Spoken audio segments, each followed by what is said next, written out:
I looked her straight in the eyes, across my dining room table, and she said it.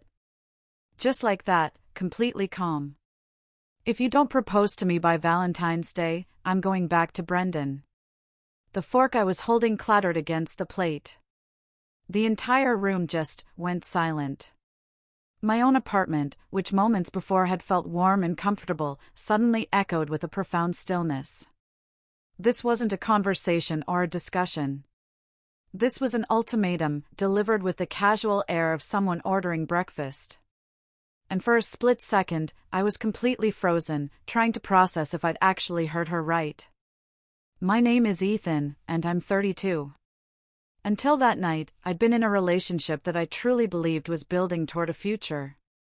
I'd met Chloe Peterson 2 years prior at my cousin's wedding in downtown Seattle. You know the kind of wedding: 300 guests, an open bar, and a DJ who somehow managed to play the electric slide 3 times. I was attempting to evade my aunt's relentless "Are you still single?" inquiries when Chloe, an absolute stunner, walked up to the bar and ordered a vodka cranberry. She was 29, a marketing executive for a tech startup, and she had this magnetic presence that made heads turn. We clicked instantly. She laughed at my truly awful wedding cake jokes. By the end of the night, we were dancing to songs we both pretended to despise. It honestly felt like a scene straight out of a romantic comedy. That first year with Chloe was genuinely fantastic. We traveled to Austin, Orlando, and even flew out to Denver for a long weekend. We'd stay up late, talking about everything from philosophy to our favorite childhood cartoons. And the physical chemistry? Off the charts. She had this incredible apartment in Capitol Hill with huge windows overlooking the city, and I had my place in Ballard. We didn't live together, but we were practically inseparable, spending almost every night at one another's place. Her friends adored me, my friends thought she was gorgeous and fun, and my mom, bless her heart, started dropping hints about grandchildren every time we had Sunday dinner. Everything just felt perfect. Or at least, that's what I kept telling myself, even when the first subtle red flags started appearing around our 1-year anniversary. Now, looking back, there's a question I wish I'd asked myself then: have you ever ignored warning signs in a relationship because you were just too invested to see them clearly, or maybe, too afraid of what seeing them would mean? The marriage hints started small, almost imperceptible at first. Chloe would send me Instagram posts of engagement rings with captions like, "just browsing," or she'd point out couples getting engaged at restaurants with this intense look in her eyes that honestly made me a little uncomfortable. Then her best friend got engaged, and suddenly, every single conversation revolved around weddings. She started buying bridal magazines, leaving them casually on my coffee table when she stayed over, always claiming it was just for fun. I rationalized it, telling myself it was normal. We'd been together over a year, she was 29, so of course marriage was on her mind. But it began to feel less like natural relationship progression and more like a carefully calculated campaign. The hints quickly escalated into direct conversations. She'd ask when I thought people should get engaged, what kind of wedding I'd want, how many kids I saw myself having. And every single time I tried to pump the brakes, to say I wasn't ready to think about that yet, her mood would completely shift. She'd go from happy and laughing to cold and distant in about 5 seconds flat. Sometimes she'd tear up, accusing me of not taking our relationship seriously. Other times, she'd just go silent, leaving my apartment without a goodbye. The truly bizarre part? The next day, she'd act like nothing had happened. She'd text me "good morning," with heart emojis, suggesting we grab dinner, like we hadn't just had a massive emotional confrontation the night before. That's when I started to realize Chloe had this pattern of emotional instability. She'd blow up, make me feel like the bad guy, then hit a reset button and expect me to just move on, without ever actually resolving the underlying issue. Around the 15-month mark, her ex-boyfriend, Brendan, started coming up in conversations more frequently. At first, I thought she was just being open about her past. But then I noticed she only mentioned him when we were fighting about commitment. She'd say things like, "Brendan wanted to marry me," or "Brendan would have proposed by now." I'd just sit there, wondering why she kept comparing me to a guy she supposedly didn't want anymore. I did some light social media stalking because, come on, I'm only human. Turns out, Brendan was a successful real estate developer who drove a fancy car, wore expensive suits in all his photos, and still followed Chloe on Instagram, liking most of her posts. The whole thing gave me this sick feeling in my stomach. It seemed less like she was over him and more like she was keeping him as a backup plan, just in case I didn't work out. Things got worse around month 18. Chloe started making wedding venue visits. She'd come back and tell me about this beautiful barn in Oregon or this elegant ballroom downtown. I felt like I was being pulled into a current I couldn't escape. One night, at her apartment, I tried to have an honest conversation. "Chloe," I said, "I care about you, but I'm not ready to think about marriage yet." She completely lost it. Crying, yelling that I was wasting her time, that she could be with someone who actually valued her, that her biological clock was ticking, and I was selfish for not committing. I remember sitting on her couch, feeling like the villain in a movie I hadn't auditioned for. When I tried to defend myself, she just cried harder, saying I didn't understand what it was like to be a woman approaching 30. The next morning, she texted me, "I'm sorry. I love you," and suggested brunch, like the whole fight had never happened. That's when it truly hit me, this pattern was never going to change unless something drastic happened. But I loved her, or at least I thought I did. So I kept going along with it, hoping things would magically get better on their own. Incredibly stupid of me, looking back. Then came that night. The spaghetti dinner. I should have seen it coming, honestly. Chloe had been extra sweet all week, cooking dinner at my place, being affectionate, not mentioning marriage once. I'd actually started to think maybe we'd turned a corner. It was a cold January night, and we were sitting at my dining table. Everything felt comfortable, normal. Then she looked at me with that eerily calm expression and said, "I need to tell you something important." And my stomach immediately dropped, because I knew whatever was coming wasn't good. She put down her fork, looked straight into my eyes, and delivered the ultimatum. "If you don't propose to me by Valentine's Day, I'm going back to Brendan." She then explained that Brendan had been texting her recently, that he'd told her breaking up was the biggest mistake of his life, that he was ready to propose whenever she wanted. She said all of this while looking at me like she expected me to panic, to immediately pull out a ring. I could practically see her thinking this was a brilliant strategy, that threatening to leave me for her rich ex would make me realize what I was about to lose and force me to commit. But instead, something entirely different happened inside my brain. I looked at her, sitting there so confident, so satisfied with herself. And this wave of clarity washed over me that was so intense, it almost felt physical. I realized, in that moment, that this woman didn't actually love me. She was trying to trade me like a stock that wasn't performing well enough. The thought that kept running through my mind was simple: if someone truly loves you, they don't threaten to leave you for someone else unless you marry them. They don't use another person as leverage to manipulate you into the biggest decision of your life. And they definitely don't set arbitrary deadlines like you're some kind of work project that needs to be completed by a certain date. I took a deep breath. "That's fair," I said.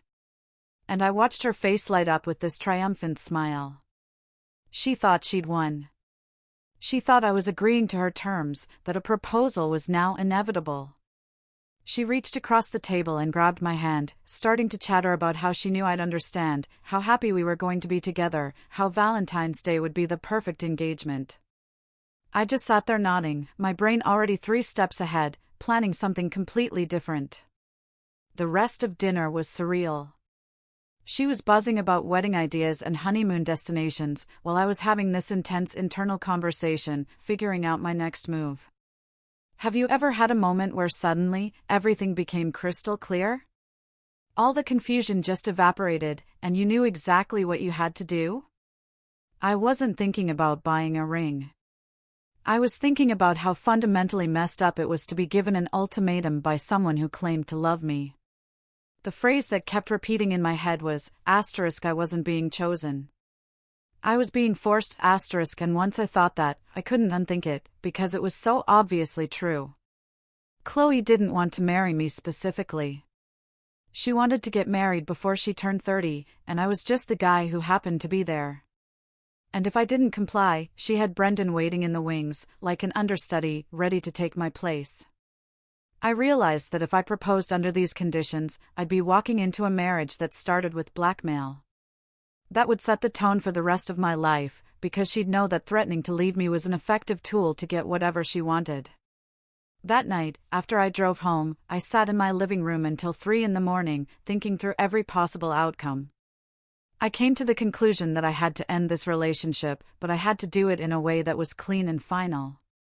I knew Chloe well enough to know that if I just broke up with her over text or at one of our apartments, she'd cry, she'd manipulate, she'd promise to change.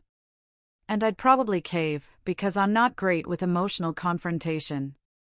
I needed to do it in a public place where she couldn't make a huge scene, somewhere neutral where I could say what I needed to say and then leave. And that's when the idea hit me. Valentine's Day was 3 weeks away. Chloe was expecting a proposal at a nice restaurant. So, why not give her the nice restaurant and the public setting, just not the outcome she was anticipating? The more I thought about it, the more perfect it seemed. She'd be so focused on getting engaged that she wouldn't see the breakup coming. By the time she realized what was happening, it would already be done. Over the next 3 weeks, Chloe was the happiest I'd ever seen her. She genuinely believed she'd manipulated me into proposing. Watching her walk around in this delusional bubble of confidence was almost sad. She got her nails done in this specific shade of pink she said would photograph well with a ring. She kept leaving little notes around my apartment with her ring size written on them, as if I might forget. She told all her friends something big was happening on Valentine's Day. She bought a new red dress that probably cost $400 and even made a hair appointment at some fancy salon downtown for the morning of. Meanwhile, I was systematically removing myself from her life in ways she didn't even notice, because she was too caught up in her fantasy engagement. I took all my stuff out of her apartment over the course of 2 weeks, just a few items each time I visited so she wouldn't get suspicious. I changed my Netflix password, my Amazon password, and made sure my name wasn't on anything of hers that could cause problems later. I called my buddy, Ryan, who's a lawyer, and asked him hypothetically if there was anything I needed to worry about legally when breaking up with someone. He told me as long as we didn't live together and didn't have any shared assets, I was fine. What a relief. The hardest part was booking the restaurant. I wanted somewhere nice enough that she'd believe a proposal was happening, but not so expensive that I'd regret spending the money when I broke up with her instead. I settled on this Italian place called the Azure Room in Pioneer Square. It had white tablecloths and dim lighting, and was known for romantic dinners. When I made the reservation, the host asked if we were celebrating anything special. I just said, something like that, which felt darkly funny. I also told my brother what I was planning, because I needed someone to know in case Chloe tried to spin some crazy story afterward. He thought I was insane, but also said if I was going to do it, at least make it memorable. I guess I took that to heart.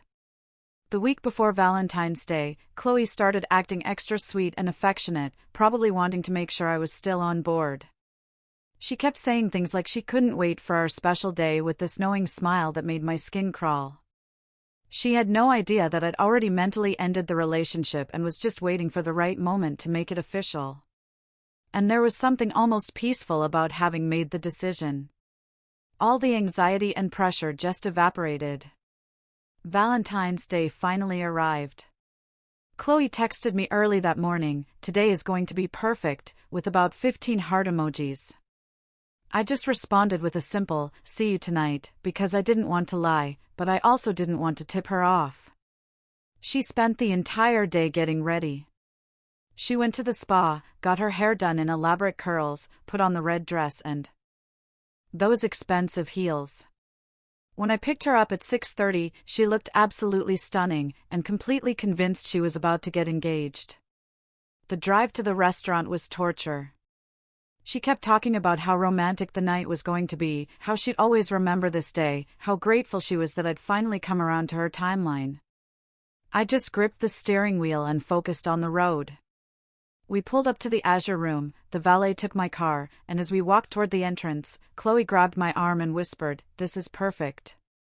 I thought to myself that she was right. It really was perfect, just not in the way she imagined. The hostess led us to a corner table, probably the most romantic spot in the entire restaurant, with candles flickering and a perfect view of the city lights through the floor-to-ceiling windows. Chloe was practically glowing with anticipation as she sat down and smoothed out her red dress. She kept looking at me with these expectant eyes, like she was waiting for me to drop to one knee right there, before we even ordered drinks. I could see her hands trembling slightly as she picked up the menu, pretending to read it, though I knew she wasn't processing a single word.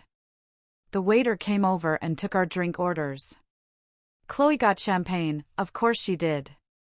I ordered a beer, because I needed something to keep me grounded in reality while this whole surreal situation played out. When the waiter left, she reached across the table and put her hand on mine, starting to talk about how she'd been thinking about this moment for so long, how she knew we were meant to be together, how Valentine's Day was always her favorite holiday. I just nodded along, mentally rehearsing what I was going to say. The appetizers came out about 15 minutes later, some kind of fancy bruschetta that Chloe barely touched, too nervous and excited. I ate mine slowly, because I knew that once these plates were cleared, everything was about to change. I waited until the waiter took away our appetizer plates and promised the main courses would be out in about 10 minutes. That's when I made my move, because the timing needed to be perfect. I reached across the table and took both of Chloe's hands in mine. Her eyes immediately filled with tears of joy, because she thought this was it. This was the moment she'd been manipulating me toward for months. She was already starting to smile, that huge, engaged girl smile I'd seen on Instagram 1,000 times. I took a deep breath. "Chloe," I said, "I need to tell you something important." She nodded enthusiastically, a silent, "Yes, yes." "Say it." "Ask me." I looked her right in the eyes. "I don't want to marry you. I never want to marry you. And this relationship is over." I watched her face go through about 5 different emotions in the span of 2 seconds. First, confusion, like she didn't understand the words I'd just said. Then shock, as the meaning started to sink in. Then disbelief, like surely this was some kind of joke. Then anger, as she realized I was completely serious. And finally, this raw devastation that almost made me feel bad, except I remembered why I was doing this in the first place. She pulled her hands away from mine like I'd burned her, and just stared at me with her mouth open. For maybe 10 seconds, she didn't say anything at all, which was the longest I'd ever seen Chloe go without talking.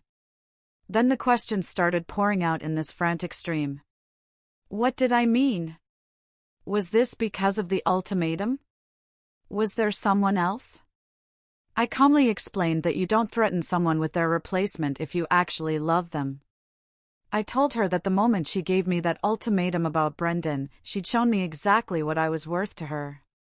And that worth was conditional, and came with a deadline, like a business contract. I said that marriage should come from love and mutual choice, not from blackmail and manipulation. And I refused to start a life with someone who'd already proven they'd use emotional pressure to get what they wanted. Chloe's face went from pale to bright red, and she started getting loud. Not quite yelling, but definitely loud enough that the couple at the next table glanced over with concern. She said I'd wasted her time, that I'd led her on, that I'd promised her a future. I just sat there thinking about how none of that was actually true, because I'd never promised anything except to be honest about my feelings. She accused me of planning this whole thing just to humiliate her. And honestly, she wasn't entirely wrong about that, because I definitely could have broken up with her at her apartment or somewhere private. But I also knew that doing it publicly meant she couldn't guilt me into staying or manipulate me with tears in the privacy of one of our homes. The waiter approached our table, looking uncomfortable. He could obviously tell something was wrong and asked if everything was okay. I said we were fine and asked if he could bring out any dessert that might have been ordered ahead of time. Chloe looked at me with this confused expression, because she had no idea what I was talking about. But I had a strong suspicion, based on how confident she'd been, that something special was waiting in the kitchen. The waiter nodded slowly and disappeared back toward the kitchen, looking relieved to escape the tension. Chloe stood up from the table. "You're going to regret this," she said, with a venom in her voice I'd never heard before. She grabbed her purse, and I could see her hands shaking as she pulled out her phone. I assumed she was calling an Uber, because there was no way she'd sit through dessert with me now. She stood there next to the table for what felt like an eternity, probably waiting for her ride to show up. Neither of us said a word, because there was nothing left to say.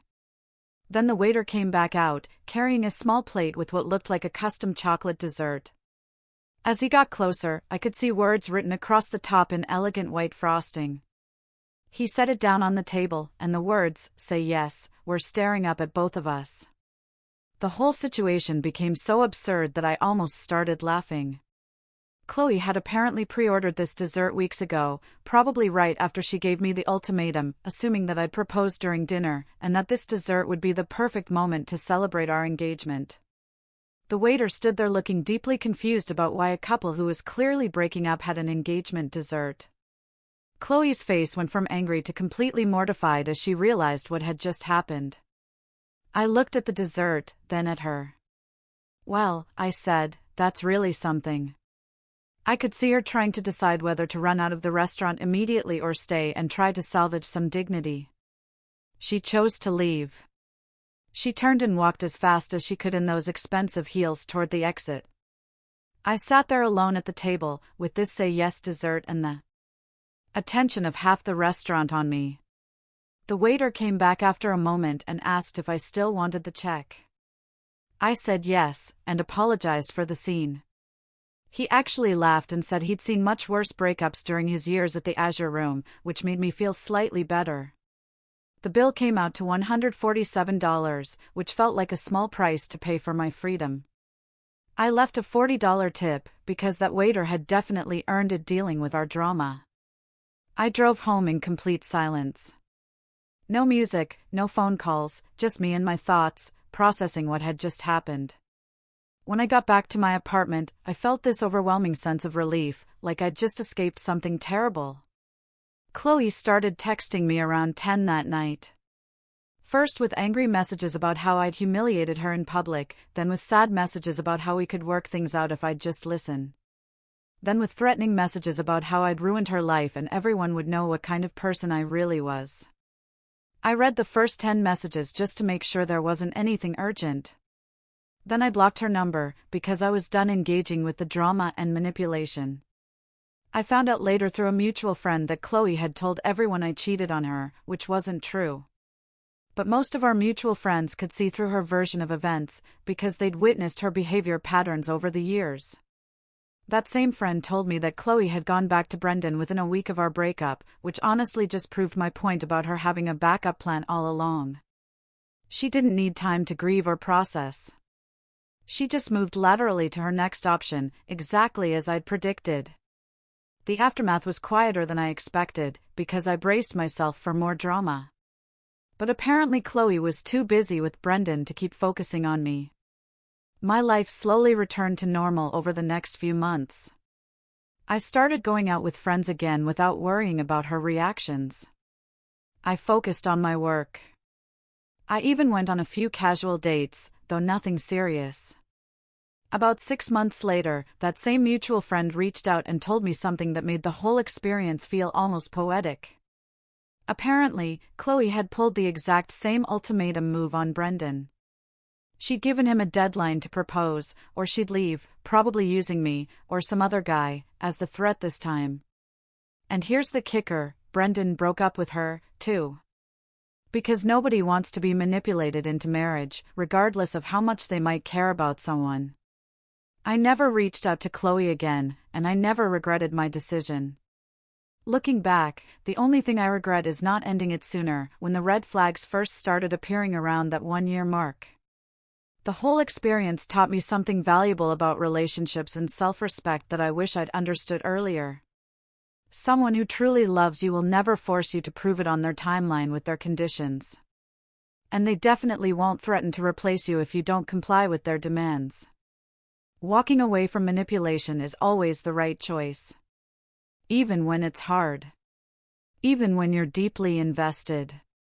Even when everyone around you thinks you should just go along with it to keep the peace. There's a fundamental difference between compromise in a relationship and surrendering your agency. I'd crossed that line so many times with Chloe that I'd almost forgotten what healthy boundaries looked like. That Valentine's Day dinner cost me $147 and a 2-year relationship. But it bought me something infinitely more valuable, my self-respect and the freedom to choose a partner who wants to build a life with me, not someone who wants to force me into one. There's only one thing more expensive than leaving a toxic relationship, and that's staying in one and paying for it with years of your life that you'll never get back. I'm grateful every day that I chose the cheaper option. What do you think? Was this an appropriate way to end things?